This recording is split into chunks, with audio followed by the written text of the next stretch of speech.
आज पढ़ेंगे रोजगार निर्माण। रोजगार निर्माण, जिसमें सभी एग्जामों में ये क्वेश्चन इनसे बनता है। ठीक है। प्रधानमंत्री के मंत्र सबका साथ, सबका विकास, सबका विश्वास, सबका प्रयास आत्मसात कर प्रदेश सरकार कर रही है ना। ये तो अपने काम की चीज़ें नहीं है, बस इसमें देखना है प्रधानमंत्री मोदी ने भारत के वैश्विक मंच पर दी नई पहचान। ठीक है। इसमें चलते हैं, कुछ शायद जानकारियाँ मिल जाए अपने को, तो मेन जानकारी अपने को पढ़ने के लिए जो है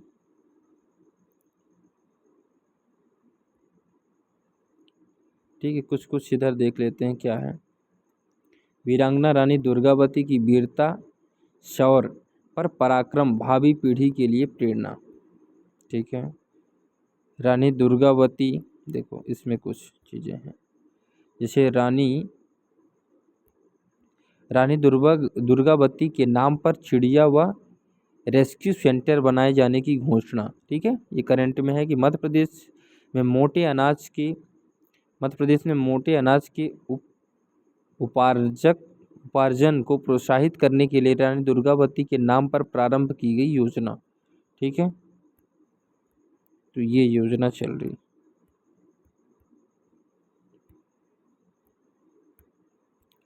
फिर देखते हैं यहाँ क्या है। बुजुर्गों की सेवा, सम्मान और सुरक्षा हमारी संस्कृति का हिस्सा।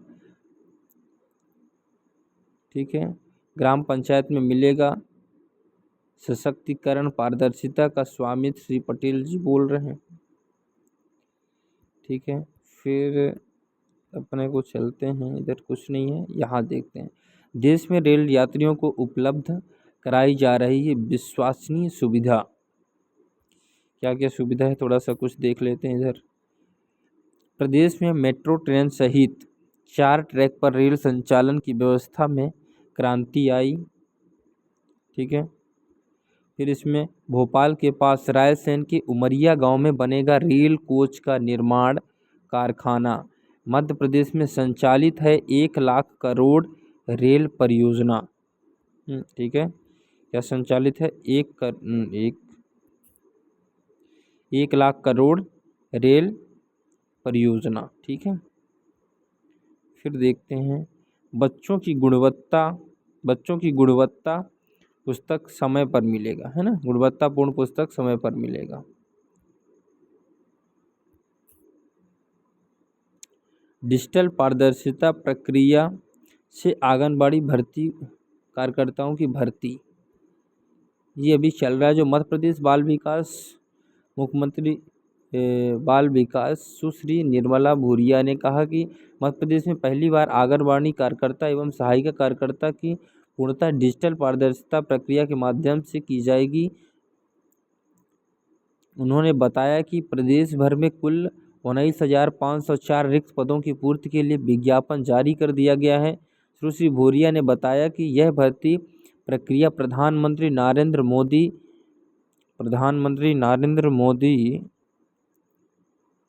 डिजिटल मिशन और मुख्यमंत्री मोहन यादव की पारदर्शी शासन प्रणाली की भावना को साकार करने की दिशा में एक बड़ा कदम। इस प्रक्रिया में इच्छुक महिलाएं MP ऑनलाइन से चयन पोर्टल पर आवेदन कर सकेंगी। इन्होंने स्पष्ट किया था कि आवेदनकर्ता और दस्तावेज भी इसी पोर्टल में अपलोड करेंगे और चयन की प्रक्रिया पूरी तरह से ऑनलाइन एवं योग्यता के आधार पर है। इस प्रकार शहरी एवं ग्रामीण क्षेत्रों में योग्य महिलाओं समान अवसर मिलेगा। ठीक है। योग्य महिलाओं को समान अवसर मिलेगा और चयन इस प्रकार भेदभाव पारदर्शिता नहीं होगी। उन्होंने बताया कि इच्छुक अभ्यर्थी 4 जुलाई 2025 तक पोर्टल में अपना आवेदन ऑनलाइन प्रस्तुत कर सकते हैं। इस बार विभागीय कार्यालयों में ऑफलाइन या व्यक्तिगत रूप से कोई भी आवेदन स्वीकार नहीं किए जाएंगे। ये तो आवेदन भर चुके होंगे आप लोग, अब रिजल्ट का इंतज़ार कर रहे होंगे। ठीक है। तो रिजल्ट जब भी आएगा तो आपको इन्फॉर्म कर दिया जाएगा। इस चैनल में जुड़े रहने के लिए चैनल को सब्सक्राइब करें। जल जीवन मिशन के बदल रही ग्रामीण भारत का चेहरा। आपातकाल के विरुद्ध लड़ाई, देश में लोकतंत्र से बचाने का संघर्ष था। ये तो कुछ इम्पोर्टेंट नहीं लग रहे हैं, लेकिन जैसे ही कुछ, हाँ देखिए ये अपने ज़रूरी है कि मध्य प्रदेश में सोलर कैपिटल बनने को तैयार, अन्नदाता बनेंगे ऊर्जादाता, है ना। अन्नदाता क्या बनेंगे? ऊर्जादाता। ठीक है, इसमें कुछ बिंदु हैं, ये डिस्कस कर लेते हैं जो अपने ज़रूरी चीज़ें इम्पोर्टेंट है। जैसे कि मध्य प्रदेश ऊर्जा राजधानी बनने की ओर अग्रसर, सांची बने देश की पहली सोलर सिटी। सूर्य मित्र कृषि फील्डर योजना से प्रदेश में किसानों को छोटे निवेश को मिलेगा लाभ। मध्य प्रदेश में अब तक 80 मेगावाट, है ना, अब तक 80 मेगावाट क्षमता की परियोजना स्थापित की जा चुकी है, जिसमें 16,000 से अधिक कृषि पंपों एवं सौर ऊर्जा से जोड़ा गया है। लगभग 8,000 कृषि फीडर्स लगाए गए हैं, जिनमें लगभग 35 लाख कृषि पंप जुड़े हैं। इन सभी फीडर्स में सोलर पावर प्लांट लगाए जाएंगे। ठीक है, किसान खेती के लिए उपयोगी एवं बंजर जमीन को सोलर पैनल लगवाकर बिजली बना सकते हैं और सरकार को बेच सकते हैं। किसानों के एग्रीकल्चर इंफ्रा फंड के तहत 7 वर्षों तक 3% ब्याज पे छूट मिलेगी। इसके तहत 240 मेगावाट की क्षमता की परियोजनाओं का निर्माण किया जा रहा है। प्रदेश में सौर, पवन एवं बायोमास और लघु जल ऊर्जा की क्षमता बढ़ाने के लिए नीतियां बनाई गई हैं। ठीक है, इसके बाद प्रदेश के 9,300 मेगावाट से अधिक नवीकरणीय ऊर्जा की क्षमता विकसित हो चुकी है। वर्ष 2025 में सभी शासकीय भवनों पर सोलर रूफटॉप लगाने का लक्ष्य। ठीक है, अब देखते हैं इसमें, देखो Rewa ultra mega solar project और ओमकारेश्वर फ्लोटिंग सोलर प्रोजेक्ट। ठीक है, Rewa ultra mega solar project विश्व बैंक और हार्वर्ड विश्वविद्यालय ने सराहा है ना, ने सराहा है। यह प्रोजेक्ट केस स्टडी बन चुकी है। Omkareshwar floating solar power project, जिसमें कितना है ये देखिए, 500 मेगावाट की क्षमता वाला है। कितने मेगावाट की क्षमता वाला है? 500 मेगावाट की क्षमता। यह परियोजना 2.15 रुपये प्रति यूनिट की दर पर देश में सबसे किफ़ायती एवं ऊर्जा परियोजना का एक है। मध्य प्रदेश में भारत सरकार द्वारा 500 गीगावाट नवीकरणीय ऊर्जा उत्पादन के लक्ष्य को महत्वपूर्ण भूमिका निभाएगी। नवीकरणीय ऊर्जा भविष्य के लक्ष्य। ठीक है, इसमें क्या है कि 2030 तक मध्य प्रदेश में 50% ऊर्जा नवीकरणीय स्रोत के रूप में प्राप्त करने की योजना है। ठीक है, फिर चलते हैं। हाँ, ये इम्पोर्टेंट चीज़ है ना, जिसमें चर्चा में जो चीज़ें रहती हैं उसके बारे में दिया रहता है। तो चलिए देखते हैं इसमें क्या है। ठीक है, देखिए जो मैग्नस कार्लसन है, शतरंज में 2900 ELO रेटिंग अंक पाने में पहले खिलाड़ी बने हैं। नॉर्वे दिग्गज शतरंज खिलाड़ी मैग्नस कार्लसन ने शतरंज में नया कीर्तिमान स्थापित किया है। कार्लसन ने फिडे क्रिस्टल रैंकिंग में 2900 ELO रेटिंग अंक हासिल कर लिए हैं, जो कि 2900 रेटिंग में पहुंचने वाले विश्व के पहले खिलाड़ी बन गए। ठीक है, तो ये ज़रूरी थे। ठीक है, इसके बाद देखते हैं। ठीक है जी, Sachin Tendulkar social media platform में रेटिंग के ब्रांड एम्बेसडर नियुक्त किए हुए हैं। ठीक है, सचिन तेंदुलकर फिर जो है कंगना रनौत विश्व पैरा एथलेटिक्स की ब्रांड एम्बेसडर बनी है। भारत में प्रसिद्ध फिल्म अभिनेत्री रनौता ने विश्व पैरा एथलेटिक्स में ब्रांड एम्बेसडर नियुक्त हुई हैं, जो कि फैशन और क्वीन जैसी फिल्मों में अपने अभिनय के लिए प्रशंसा बटोरने वाली कंगन ने भारतीय पैरा ओलंपिक समिति (पीसीआई) द्वारा जारी प्रेस विज्ञप्ति में कहा कि भारत में पैरा एथलेटिक्स हर दिन क्या संभव है, इसे फिर से लिख रहे हैं और उनका समर्थन करने के लिए उनकी विश्वसनीय उपलब्धियों के बारे में जागरूकता बढ़ाने में मदद करने के लिए बहुत सम्मानित महसूस कर रही हैं। भारतीय पैरा ओलंपिक समिति के अध्यक्ष झिरिया कंगन ने के तारीफ करते हुए भारत के खिलाड़ियों एवं उनके प्रति जुनून, प्रभाव एवं प्रतिबद्धता के लिए नई दिल्ली में इस वर्ष आयोजित की जाने वाली विश्व पैरा एथलेटिक्स चैंपियन में एक आदर्श भूति बनाती हैं। ठीक है, अब देखते हैं अनुराधा ठाकुर भारतीय प्रतिभूति एवं विनिमय बोर्ड के सदस्य नियुक्त हुए हैं। ठीक है, फिर सुशील शुक्ला बाल साहित्य पुरस्कार से होंगे सम्मानित।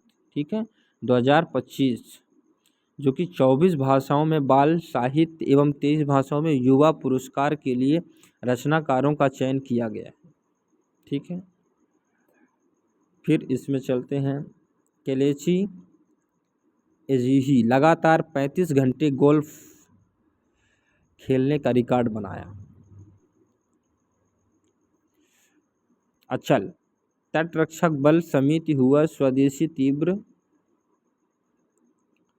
गश्ती पोत। भारतीय तटरक्षक बल स्वदेशी गीत अचल शामिल हो गए हैं, जिसमें गोवा तटरक्षक बल के पश्चिम कमांडर और अतिरिक्त महानिदेशक अनिल कुमार हरबोला की उपस्थिति में यह पोत तटरक्षक बल कमीशन किया गया है।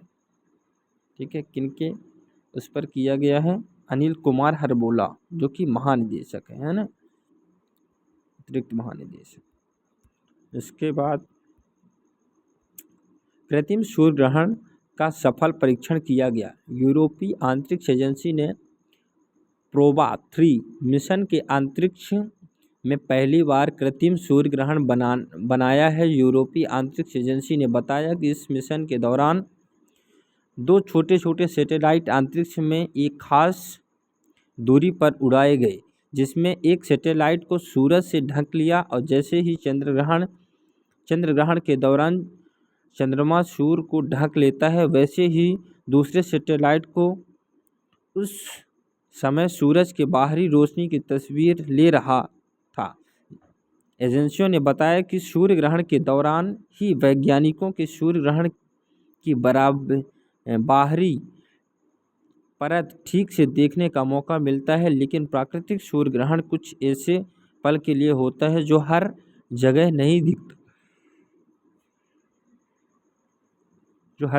दिखता। ऐसे में अब सैटेलाइट की मदद से कभी भी सूर्य ग्रहण जैसे नज़ारा देख सकते हैं। साथ ही वैज्ञानिकों ने सूरज की बाहरी परत को समझने में मदद मिलेगी।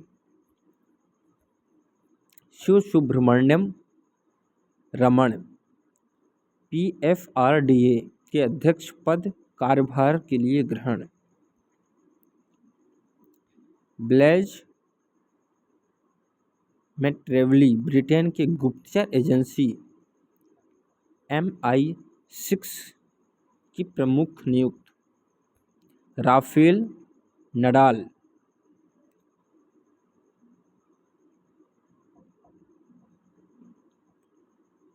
मार्क्सिस ऑफ लावे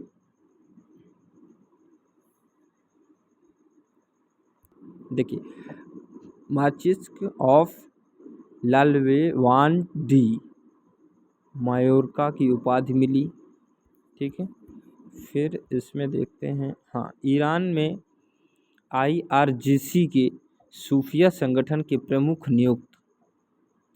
कौन? Brigadier general Majid Khademi. ठीक है,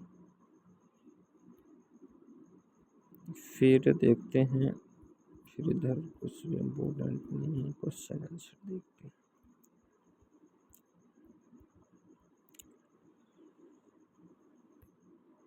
हाँ, इसमें हाँ खेल, ठीक है, खेल से देखते हैं कि क्या क्या इम्पोर्टेंट है। भारतीय पहलवान ने एशिया चैंपियन में खिताब जीता, खिताब, ठीक है, भारतीय पहलवानों ने एशियन चैंपियन में खिताब जीता।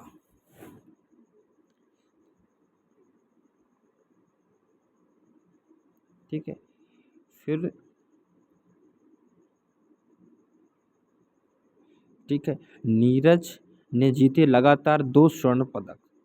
नीरज ने कितने लगातार 2 स्वर्ण पदक जीते, ठीक है, नीरज ने लगातार 2 स्वर्ण पदक जीते। नीरज ने 2 वर्ष बाद डायमंड लीग भी जीता और जीते हैं स्वर्ण पदक भी। तो नीरज ने 2 वर्ष में डायमंड लीग भी जीते हैं और स्वर्ण पदक भी। नीरज ने ओलंपिक खेलों में 2 बार पदक, वर्ष 2020 में स्वर्ण पदक तथा वर्ष 2024 में रजत पदक जीते हैं। नीरज ने विश्व चैंपियन एवं डायमंड लीग में एक एक बार स्वर्ण पदक भी जीते हैं। ठीक है, अब देखते हैं, आईसीसी रैंकिंग में नंबर 1 बल्लेबाज बनी मंधाना। ठीक है, सेंथिल कुमार रक्सवास ने जीता कांस्य पदक।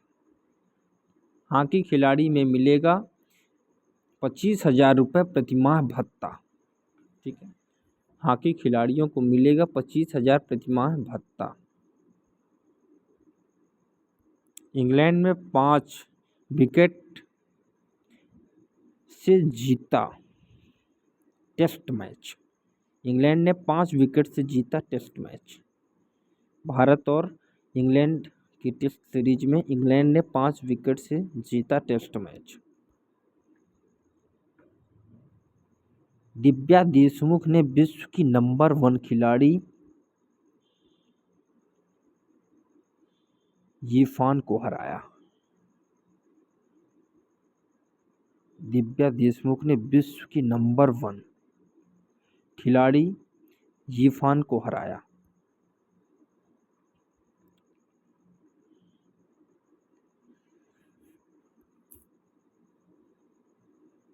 देखिए, शुरुआत में यीफान का दबाव बनाना शुरू कर दिया। ब्लिट्ज यस के समय सटीक गणना एवं सही चालों का महत्व बहुत अधिक होता है। दिव्या ने इसे बाखूबी साबित किया। अंतर्राष्ट्रीय में चमकती पहचान। दिव्या ने वर्ष 2023 में इंटरनेशनल मास्टर IM खिताब हासिल किया था। ठीक है, अब देखते हैं, यहाँ कुछ इम्पोर्टेंट हो सकता है। योग हमें विश्व के साथ एक रूपता में दिशा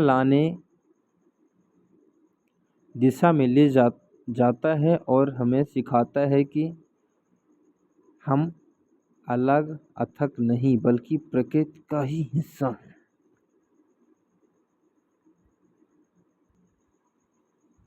ऐसे रोजगार निर्माण पढ़ने के लिए चैनल को सब्सक्राइब करें और शेयर करें। Thanks for watching.